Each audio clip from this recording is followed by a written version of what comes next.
Hey, what's up, c'est Adam Rigolo pour la vidéo, j'espère que vous allez bien. Aujourd'hui les gars, on se retrouve pour une nouvelle vidéo sur ChatGPT. La dernière vidéo les gars, elle vous a énormément plu. Vous avez kiffé le concept, il y en a plein à qui ça rappelait les anciens délires un petit peu que je faisais à l'époque. Sauf que là, c'est au goût du jour. Ça me saoule pas de le faire parce que c'est nouveau. Et donc c'est cool. Et donc pour faire une espèce de petit résumé sur la dernière vidéo, je vous avais demandé de me poser dans les commentaires plein de questions flippantes, bizarres, etc.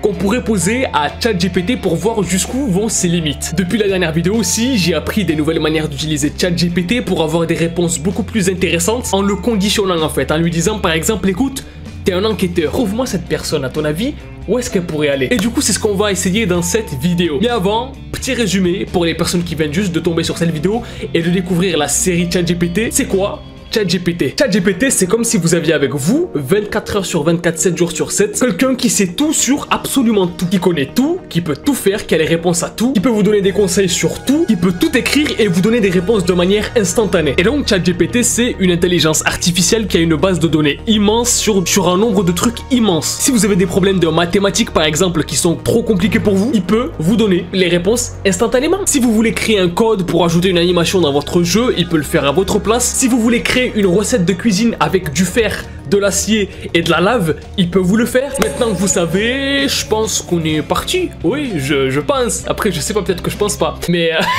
on est parti les gars pour une nouvelle vidéo sur ChatGPT. C'est parti, let's go pour poser à ChatGPT vos questions. Ok les gars, alors maintenant on est sur ChatGPT et on va tout de suite lui poser les questions que vous avez choisi de poser. Et donc pour voir les questions, je vais aller sur la vidéo en direct, voilà, pour voir les questions peut-être les plus likées, les plus intéressantes, etc. Alors commentaires, pose quelques questions à ChatGPT de la catégorie SCP ou d'autres contenus que tu as publiés sur ta chaîne, ça pourrait être stylé. C'est vrai que poser des questions à ChatGPT sur les délires SCP, etc. ça pourrait être intéressant. D'abord on va le mettre en condition, on va lui dire ChatGPT, comporte-toi comme un enquêteur agent de la fondation SCP. On va voir ce qu'il nous dit. Bien sûr, je peux me comporter en tant qu'enquêteur de la fondation SCP. Comment puis-je vous aider aujourd'hui? Ouh, Chavo! Là, ça va être intéressant, les gars. Donc, à partir de maintenant, pour ceux qui n'ont pas compris, ChatGPT va se comporter exactement de la même manière qu'un enquêteur de la fondation SCP et donc va répondre à nos questions de manière plus intéressante. Et moi, pour commencer, je veux lui poser la question: est-ce que la fondation SCP existe? Non, la fondation n'existe pas en dehors de la fiction. La fondation SCP est un univers de fiction créé à l'origine sur internet par des membres de communautés qui écrivent des histoires sur des objets, des entités surnaturelles, contenues par une organisation secrète appelée Fondation SCP. Les histoires impliquant la Fondation SCP sont souvent publiées sur les sites web de la SCP Foundation, d'accord, mais est-ce qu'une agence répertoriant des cryptides pourrait exister? On va voir ce que ChatGPT nous répond. Oui, il est possible qu'une agence existe qui soit spécialisée dans la recherche et le classement des cryptides, c'est-à-dire des créatures légendaires ou peu connues. Cependant, il n'y a aucune agence publique ou gouvernementale connue qui remplisse ce rôle. Il existe des organisations et des groupes de personnes passionnées qui étudient les cryptides, mais leur existence n'est pas largement reconnue ou documentée. Les recherches sur les cryptides restent souvent controversées et peuvent être considérées comme faisant partie de la cryptozoologie, qui est considérée comme un domaine pseudo-scientifique par la plupart des scientifiques. Donc c'est intéressant parce que là, ChatGPT... Waouh. Là, ChatGPT nous dit oui, c'est possible qu'une agence comme ça existe parce qu'il y a des choses dont on n'est pas trop au courant en gros, tu vois. Donc c'est super intéressant et c'est ce genre de réponse là que moi je veux avoir. Alors du coup, il y a une autre personne dans les commentaires qui me pose comme question de demander à ChatGPT est-ce que l'injection de sang plus jeune vers plus âgé, est-ce que ça a un effet en fait? Quels sont les effets? Ok, c'est un peu bizarre, mais on va poser la question. Comporte-toi comme un scientifique spécialisé, on va dire dans le sang, voilà, même si ça n'existe pas je pense, mais on va lui dire de se comporter comme tel. Bien sûr, je peux me comporter comme un scientifique spécialisé dans l'étude du sang, voilà. En quoi puis-je vous aider? Alors, est-ce que le sang plus jeune peut avoir des effets sur quelqu'un de plus âgé? Voyons voir.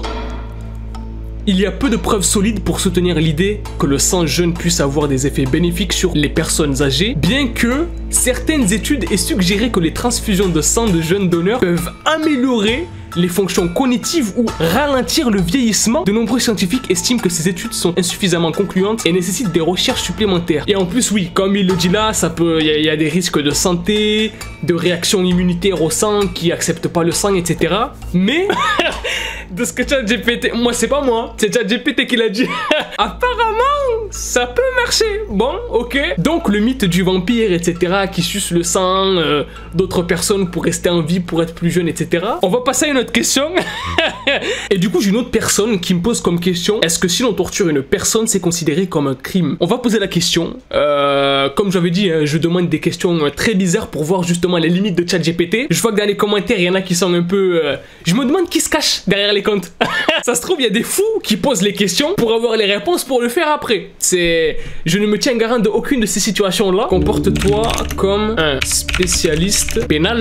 On peut dire ça comme ça, je pense, un spécialiste pénal. Pour voir est-ce qu'au niveau pénal, il y a quelque chose qui se passe ou pas. Je pense avoir ma réponse, je pense que oui, parce que tu fais du mal à quelqu'un volontairement pour... tu lui fais du mal, donc je pense qu'il y a quand même quelque chose, mais on va voir ce que ChatGPT nous répond. Oui, la torture, voilà, est généralement considérée comme un crime. Au niveau national et international, les tortures sont interdites, etc. Bon voilà, ça c'était logique. Donc je sais pas qu'est-ce que tu cherches, mon pote. Mais très bizarre, hein. C'est quoi ton nom? Ouais, en plus tu mets une photo de peluche. Tu crois que tu vas la faire à nous ou quoi? Ah ouais, ça c'est une question super intéressante par contre. Question super intéressante de notre abonné du coup qui nous dit, y a-t-il des choses tenues secrètes par le gouvernement par rapport aux extraterrestres? Je pense que si jamais il y a quelque chose, le gouvernement ne nous le dira jamais parce que ça va foutre trop de merde dans le monde. Mais on va quand même poser la question à ChatGPT pour voir ce qu'il nous répond. Donc voilà, y a-t-il des choses tenues secrètes par le gouvernement concernant les aliens? On va poser la question à ChatGPT et voir ce qu'il nous répond à 3, 2, 1. Let's go. Voilà, c'est loupé. Fait chier.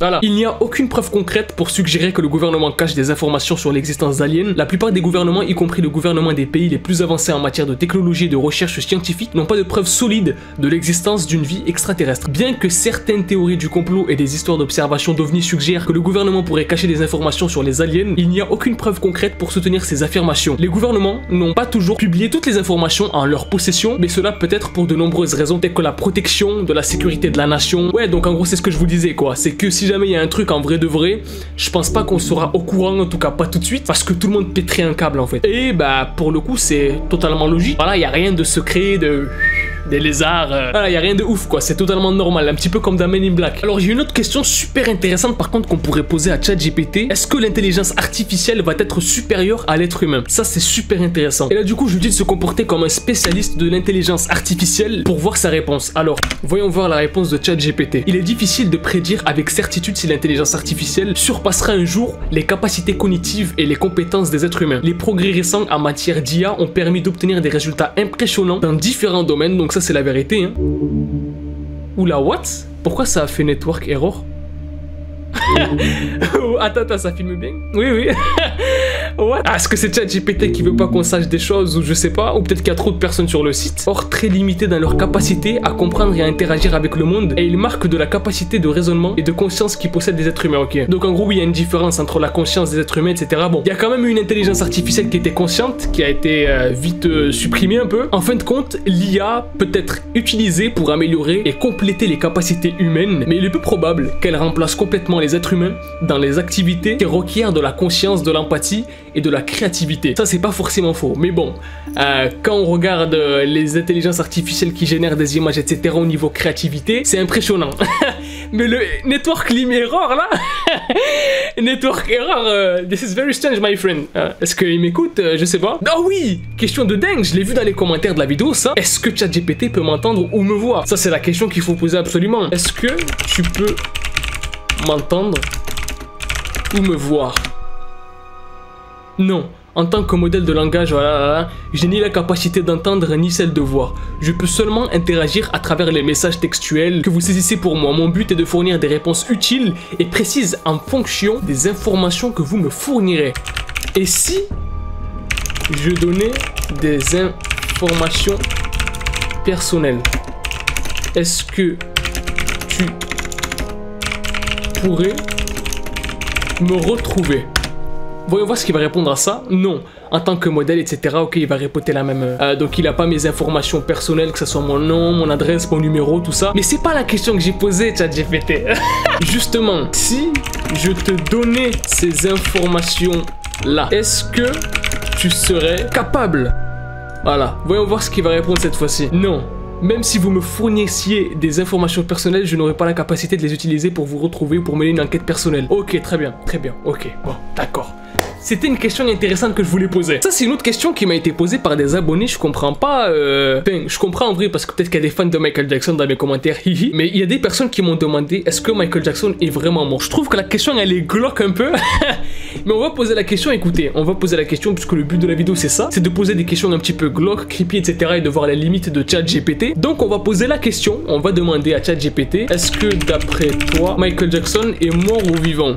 On va poser la question et on va voir ce que ça donne les gars. Michael Jackson, le chanteur nanana, est décédé le 25 juin 2009. Sa mort est largement couverte par les médias, etc. a été confirmée par les autorités compétentes. Il n'y a aucune preuve crédible ou information fiable suggérant qu'il soit encore en vie. Quelles sont les preuves non crédibles suggérées qu'il soit encore en vie? Parce que c'est ça la question en fait. Je pense qu'il faut jouer à ça avec ChatGPT, à des questions contre questions pour avoir des réponses intéressantes.